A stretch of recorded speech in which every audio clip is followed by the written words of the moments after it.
Magandang araw mga kaibigan. Bigyan natin ng reaction, opinion itong post ni Munching Lumantas. Isa sa mga sinusundan ko ito na nagpo-post sa Facebook dahil magaling siyang mag-analyze. I consider him a political analyst. Title, Sudden Exit, Swift Arrest. Sekretarya nyo biglang nag-resign in less than 24 hours. Na-aresto na si Saldico. Something is not right, sabi niya. Two breaking developments in just 24 hours. And the timing is simply too tight to ignore. On the eve of what Malacanang framed as a major national announcement, President Bongbong Marcos accepted the resignation of his National Security Advisor, Eduardo Año. Hours later, the President himself went before the nation, not through a spokesperson nor through a briefing, but in his Facebook page to announce the arrest of former Congressman Elizalde in Frag, the Czech Republic. Two major events, one tight timeline, and a silence in between that speaks volume. Is it coincidence or coordination? Nagkataon lang o kinoordinate na nila? Plinano na nila? O script na nila? Yan ang tanong ni Mr. Munching Lumantas. Saldico was not just being portrayed as a critic. He had already been labeled as a fugitive and a threat to national security. His expose, explosive, controversial, and dangerous, allegedly pointed to massive kickbacks involving the president and his cousin, former Speaker Martin Romualdez. Now he is in custody. But just before that, one of the most powerful men in country security apparatus steps down. The million-dollar question is, why? Was Eduardo Año simply making way or was he being moved out of the way?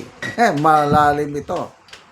Parang, kung ayaw mo, malis ka na. Kami nang bahala. Ganun ba? Parang ganun lang ha. Correct me if I'm wrong. Opinion ko lang ito. Pagkaintindi ko. Kasi malalim ito eh. Was Eduardo Año simply making way or was he being moved out of the way?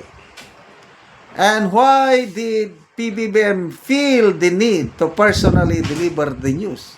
Ganyan naman palagi ang Pangulo eh. Nagiging announcer na siya. Pati pangungutang sa SSS, nag-a-announce siya. Tinawag na ni Mr. Ted Pailo na unpresidentiable. Hindi trabaho yun ng presidente mag-announce. Post sa Facebook, pwede namang i-announce ng Palace Press Officer, pwede namang i-announce ng PNP o anong ahensya. Bakit siya pa? Ayan, ito. Presidents usually delegates. They let their cabinet speak. They allow institutions to function.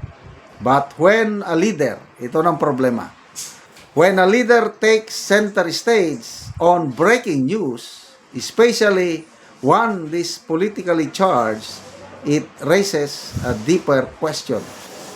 Is it about informing the public or controlling the narrative? Yan na. maraming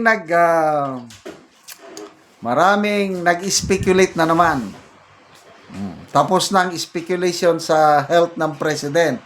Ito na naman, another speculation. Na itong pag-announce sa pagka-aresto ni Saldico, diversionary tactic lang daw. Dawa, speculation. Kaya dito why is it informing the public or controlling the narrative? Because in politics, the loudest message is not always in what is said, but in what happens just before it is announced. And right now, The sequence of events is telling a story many Filipinos are only beginning to piece together. Ayan na naman. Another speculation na naman. Pagtagpi-tagpiin na naman ng mga pangyayari. Oh. Unang nabasa ko, si Mr. Jason sabi niya, may kaibigan akong journalist na nandun sa Czech Republic. Sinabi niya, walang Saldico na naaresto or nadetine doon. Wala, as in zero. Sinundan ni Attorney Harry Roque. Nandun siya mismo sa area. I don't know what country. Kailang nandun lang siya sa periphery kasi nasa Europe siya. Sabi niya, fake news alert! Walang Saldico na naaresto the Prague Czech Republic. No Filipino has been arrested here. Bakit ang Pangulo pa mismo ang nagpapakalat ng fake news? So, hintayin natin ang rebuttal ni Auntie Claire. Dahil sigurado si Auntie Claire magsabi, Oy, Roque, ikaw ang fake news. O bakit ang PNP? Maganda ang ginawa ng PNP dahil nagbigay sila ng official statement. They are still confirming yung balita na naaresto si Saldico sa Czech Republic. Yun ang tama. So, ibig sabihin, itong announcement ng Pangulo ay hindi pa kumpirmado dahil kailangan pang i-confirm ng PNP kung totoo nga. Paano kung totoo yung sinasabi ni Attorney Roque? Paano kung totoo ang sinasabi ni Jason na walang naaristong Saldico? So ano ngayon? Controlling the narrative.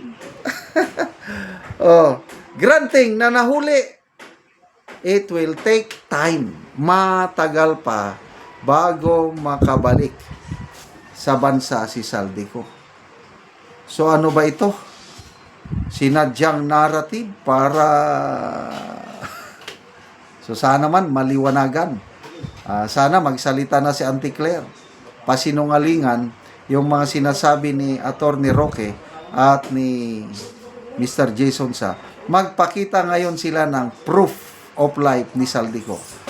Picture o video na ipakita na nakahandcuff siya, nasa kulungan siya, or mag-announce mismo ang Czech Republic authorities doon na totoo nga, i-confirm nila na nahuli nila si Saldico. That's the only time na maniwala ko. Salamat mga kaibigan sa inyong pagsubaybay sa channel nito. Nakakatulong kayo ng malaki sa tribong Talanding ng Bukidnon dahil ang income natin sa channel na ito pantulong po sa tribo. Namimigay tayo ng libreng yero at pako para makapagpatayo sila ng mas maayos na tirahan. Panoorin nyo ang video na ito. Ano ang natagaan na mong ogyero. So mag-atop na siya karon. Isang din tawra din atop. So ano niyang yang atopan.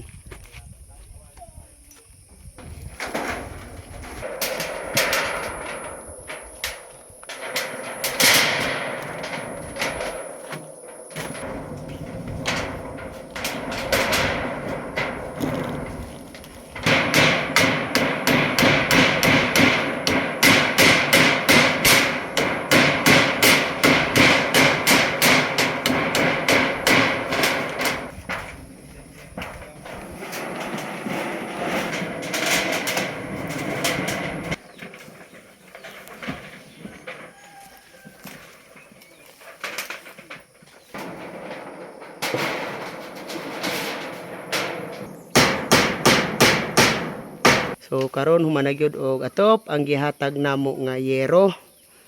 So nakaatop na gyud ang among gitabangan. Salamat sa Ginoo ug sa naghatag sa amo sa sin kay wala pa ang sin ug ang naghatag sa mo og sin di pa gid mi makabalay kay tungod kay mag-umarami. Igong ipalit og sin kay lisod gid kay ang among budget igo ra gid sa pagkaon. So unsa ra day ang imong trabaho? Kuan mag-umara gyud. O so magmuso lang usahay. So pila ka tuig nga nakigpuyo lang ka sa imong ginikanan? Mga kuan isa gid ka tuig. Isa ka tuig, so bago pa ka nakatukod og balay. Oo. So lisod gyud. Salamat sa Ginoo. Naot punta nga magpadayon ba nga tabang kay aron daghan pang matabangan nga mga nanginahanglan. Salamat kaayo.